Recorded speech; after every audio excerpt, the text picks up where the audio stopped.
Welcome to Quicksand, the most important news in pharma and biotech this week. Failing to submit trial data to clinicaltrials.gov may start to cost drug and device makers, the FDA said in a new draft guidance. According to FDA, the 8-page draft is meant to address 4 issues. Number 1, how FDA's centers identify whether responsible parties have failed to submit required clinical trial registration and/or results information to clinicaltrials.gov or submitted false or misleading information to the databank, and whether submitters have failed to submit the certification required by the Public Health Service Act to FDA or knowingly submitted a false certification to FDA.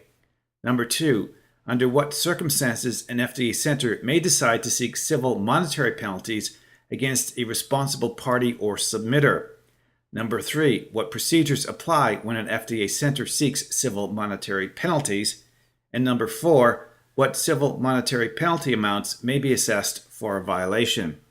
When a responsible party is found to be failing to comply with the Public Health Service Act, FDA will send a preliminary notice of noncompliance letter describing the potential violation and requesting that the responsible party review the record in the clinicaltrial.gov databank and make any necessary corrections within 30 days. FDA said it intends to use a risk-based approach to determine the situations in which pre-notice letters will be issued consistent with FDA's public health mission. Following the issuance of a pre-notice letter, FDA will conduct a further review and assessment of the clinical trial information submitted to clinicaltrials.gov and other information available to FDA. And if a responsible party has failed to comply, there may be further FDA regulatory action, including the issuance of a notice of noncompliance, civil monetary penalties, injunction, and/or criminal prosecution. With an aim to offer more guidance on the Drug Supply Chain and Security Act, the FDA finalized 2 guidances and drafted a question and answer document on product identifiers. The guidance follows FDA's decision to delay by 1 year until November 26 its enforcement of the requirement for manufacturers to affix or imprint product identifiers. As far as what's new from the draft to final version, FDA noted 3 distinct changes: a streamlining of the guidance to remove repetitive information, removal of language on wholesale distributor and dispenser responsibilities, and removal of recommendations related to the documentation for determining when a product without a product identifier was introduced in a transaction into commerce by a manufacturer. The draft Q&A, meanwhile, is intended to assist manufacturers and repackagers in understanding the requirements to affix or imprint a product identifier on each package and homogeneous case of product that they introduce in a transaction into commerce to satisfy the product identifier requirement under the Act. While clarifying that the requirements do not change the linear barcode requirement, the recommendations in this draft Q&A are intended to assist manufacturers and repackagers in standardizing both the human-readable and machine-readable format of the information that is contained in the product identifier. The FDA's Pharmaceutical Science and Clinical Pharmacology Advisory Committee met to discuss the positive aspects of adopting a knowledge-aided assessment and structured application platform, or KASA. As FDA Commissioner Scott Gottlieb discussed in June, the KASA platform aims to modernize generic drug reviews from a text-based to a data-based assessment.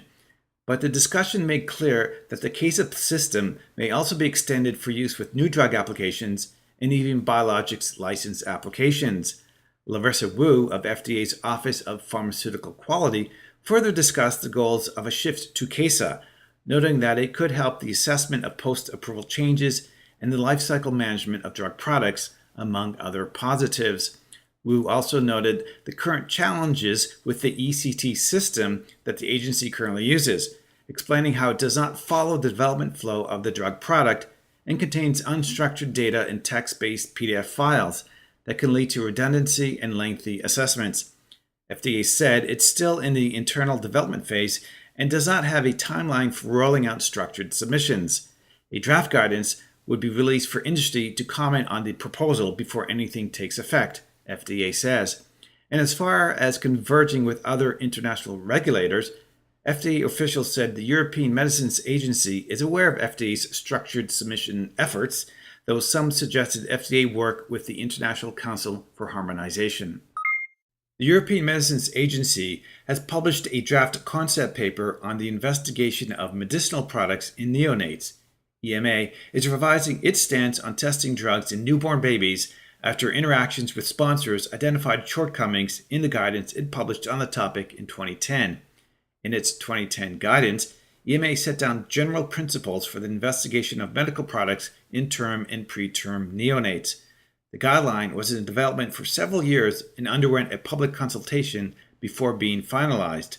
Yet, in the years since the guideline was adopted, the same questions have come up repeatedly in EMA's assessments of pediatric investigational plan filings for products destined to be investigated and used in neonates.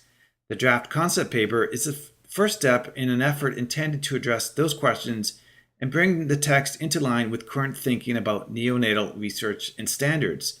In the draft, EMA lists 14 critical aspects it plans to address in the update to the guideline. Some of the planned changes affect fundamental aspects of EMA's position. Notably, EMA is planning to revise how it defines neonates. The agency also wants to see more focus on the differences in the maturation of organ and enzyme systems between neonatal subgroups such as term, preterm, and extremely preterm neonates. Other planned changes include the placing of greater emphasis on the study design.